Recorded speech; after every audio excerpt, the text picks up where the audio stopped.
Hello, Year 10 and 11. Welcome to the masterclass, which is around question 4. Question 4 is the last question of the reading section and is worth 20 marks of the reading section, so 50% of the reading section. So, a really important question that you should be spending around about 20 to 25 minutes on in the exam. Today, I'm just going to take you through the question 4 from the Lovely Bones that we have been looking at.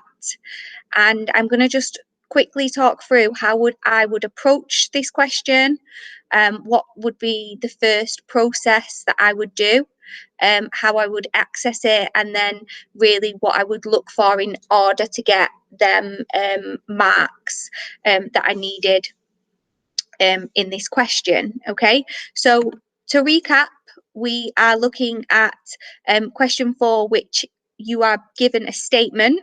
A student having read this section said, and then you have to decide whether you agree or disagree. Now, my first top tip is to choose one.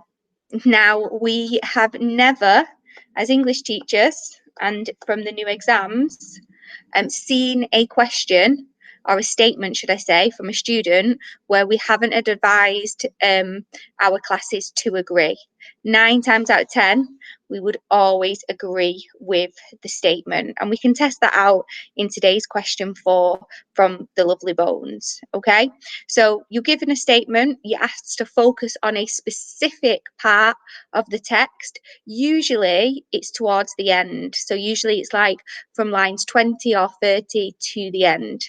The exam is really accessible in that way for paper 1, as the questions take you through the extract. So question 1 starts at the beginning, question 2 the middle, question 3 is obviously the whole, but question 4 is usually the end. Okay, so Lovely Bones is the opening of the novel by Alice Sebold. The narrator is a teenage girl, Susie, who has been murdered. And before you answer any of the questions 1 to 4, it's important that you read the section of the text you've been asked to work with. I recommend that you read the extract first and complete question 1, and then read it again when you are answering question 4. So if you are following this masterclass and you have a copy of the mock in front of you, I'd advise you now to pause and read the extract again.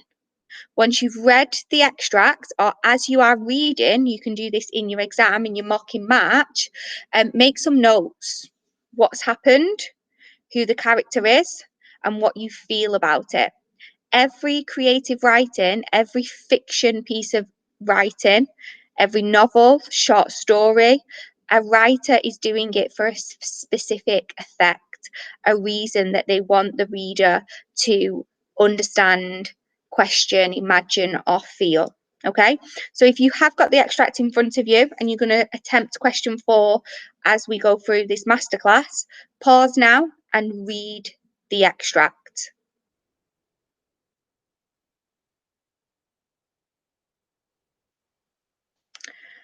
Okay, so question 4, what we are looking at in today's masterclass. Focus in this part of the answer from lines 21 to the end of the extract. A student, having read this extract, said, I like the way the writer creates suspense. To what extent do you agree? In your answer, you should write about your own impressions of Mr. Harvey, the murderer, evaluate how the writer develops these impressions of him, and support your opinions with quotations from the text. Now, I feel like this question should be reworded so in your answer you must rather than should, because we know we're going to talk about Mr. Harvey. He is the character that is introduced in the second part of the extract, who makes us feel uncomfortable, who makes us ask questions. I mean, it's kind of give away the ending that he's the murderer. Very, very unlike AQA to do these questions. Evaluate with how the writer develops these impressions. So what methods does the writer use in order to make or create that suspense. And we always in English support with evidence from the text. That is a must. You must, if you write any point that you want to write, Mr. Harvey is unusual, peculiar, frightening, intimidating, I need evidence. The examiner needs evidence. So, top tips for this question. Like all the questions on your paper 1 exam and paper 2 exam, you should bug the question. You should box off the text. So find lines 21 to the end with your highlighter. You should underline the keywords in the questions. So I like the way the writer creates suspense. So that's the keyword, suspense. Where is suspense in this extract? Glance back and look at the question. When you are writing up your response, don't go off task. Don't think about how it's creating a frightening or tense atmosphere or something. Keep referring back to this idea of suspense. So, top tips for you to take away from today's session. You can always agree. Okay, do we agree with this? Having read the extract? Yes, we agree. Use the keywords from the statement in your answer. Aim to write about 4 to 6 examples, and you must, this is in bold, you must identify the writer's methods. In the mark scheme, you will not be able to get out of band 3 if you do not identify writer's methods, okay? And we should be spending 25 minutes answering this question. So question 4, really, when we look at writer's methods, are basically language techniques that we've got from question 2 and structural techniques that we've got from question 3. We can talk about methods of language and we can talk about methods and structural.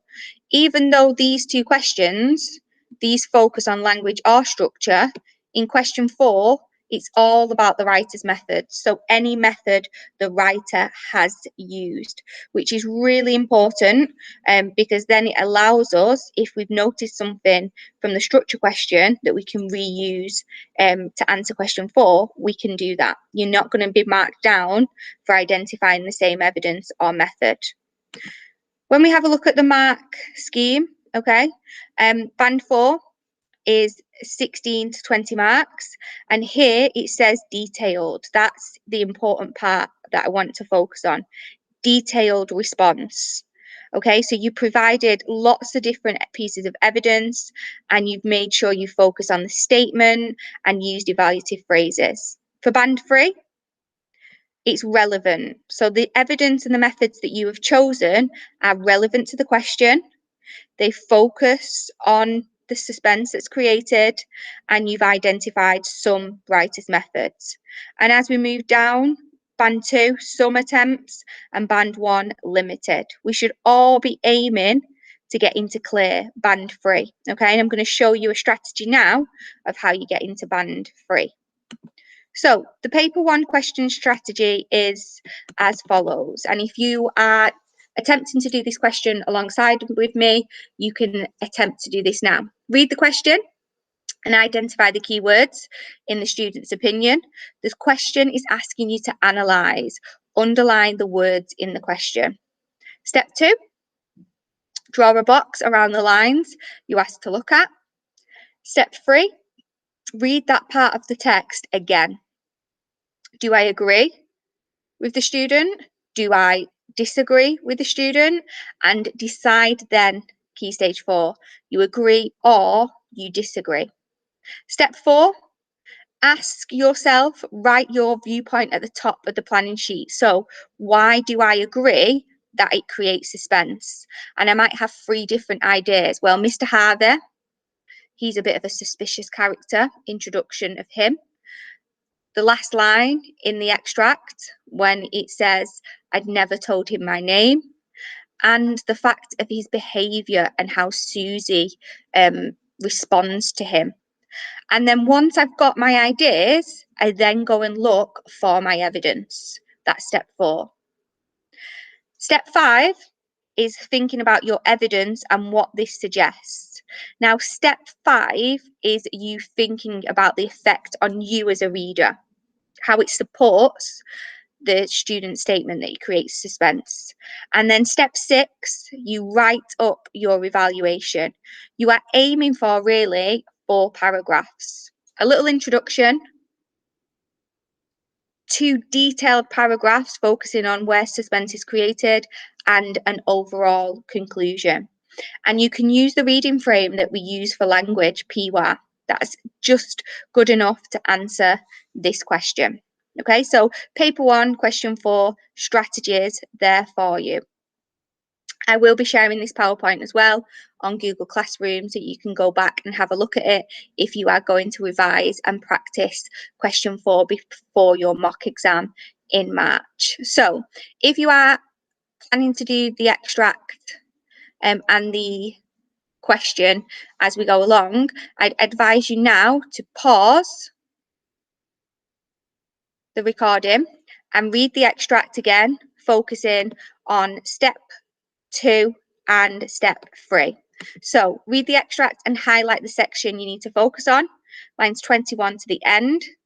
Identify any evidence that focuses on the question and annotate them for the methods the writer has used. Remember, we can look at short, simple sentences, introduction of character, description, dialogue, mood, setting, atmosphere, all of their methods. So if you are doing question 4 from the mock exam, pause the recording now and reread lines 21 to the end.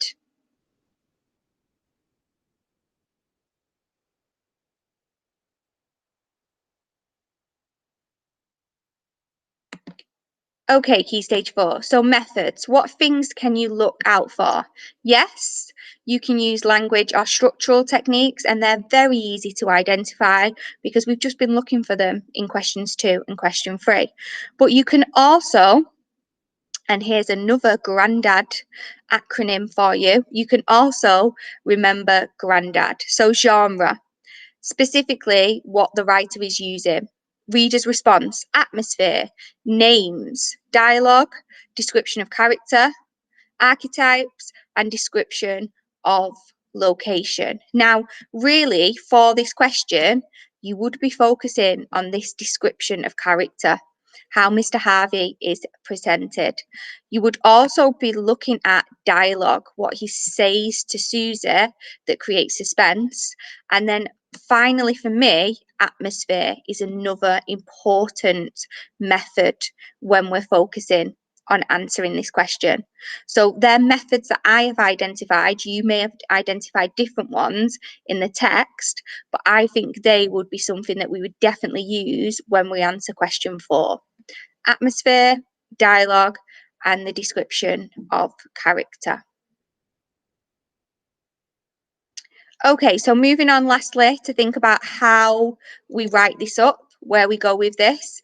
And we've got this really simple image that we use in revision and intervention sessions if we was doing this in school. And that's firstly, do we agree or disagree with the statement? Find the evidence, prove it, and then analyze the methods that the writer has used. And it's just basically what I was talking about before with the point, evidence, technique, effect on reader, zoom in. It's basically the PWAR ladder that we use. Some sentence starters that could help you. So this is what I was talking about before. Your introduction should focus on why you agree with the statement. And in this, I would use some of the C words that you have looked at in class: cleverly, clearly, consciously, etc. I agree with the statement because Susie is clearly affected and upset by Mr. Harvey. It creates suspense as, and I would explain in that. In my first point here, I may not use any evidence, and that's absolutely fine. Key stage 4, absolutely fine. What I'm going to do in my 2 paragraphs is include that evidence. So I'm going to say the writer has used a simple sentence and the quote, which is effective as it creates a sense. The word something cleverly allows the reader to understand. This successfully makes the reader imagine. And you can see effectively, clearly, successfully, all evaluative phrases. So that's the only difference from PY that we're using in question 2. Okay, you agree with this statement, you find your evidence and your methods, and you analyze them evidence and methods. So, how you begin? Introduction, very simple to focus on. A student having read in this extract said the writer creates suspense. I fully agree with this statement because in the atmosphere, mood and tone from the beginning are dark and makes the reader feel anxious and nervous for Susie and her surroundings. So that's my agreement. Then paragraph 1, I'm going to talk about the atmosphere. Paragraph 2, I'm going to talk about character and setting. And then paragraph 3, I'm going to talk about dialogue. And that's exactly what I would do in my GCSE exam. Introduction, 3 detailed paragraphs about my methods and my evidence. And then maybe if I've got time, look at a conclusion. Overall, I agree because anything that I've perhaps not mentioned in these 3 paragraphs. Okay, so if you are planning to have a go at this question or you're doing this question, I would pause now and I would begin to start writing this up using this framework.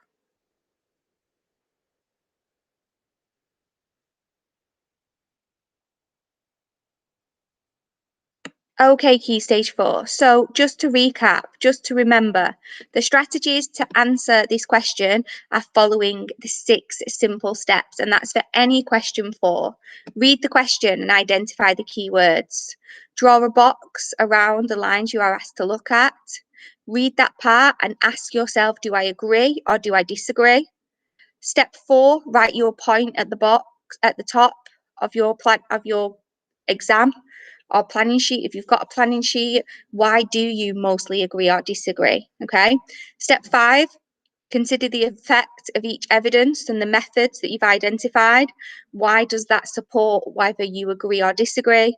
And then finally, step 6, writing up your introduction and 3 paragraphs. I hope you found the question 4 masterclass useful. If you need any other help or support, you can always have a look on GCSE Pod for question 4 top tips, Mr. Brough question 4 top tips, and there is also Mr. Corbett on YouTube as well who does question 4 top tips. If you would like any more advice, support or help, please feel free to email me. It's Mrs. Wright, dwright@stretfordhigh.com. Good luck and thank you.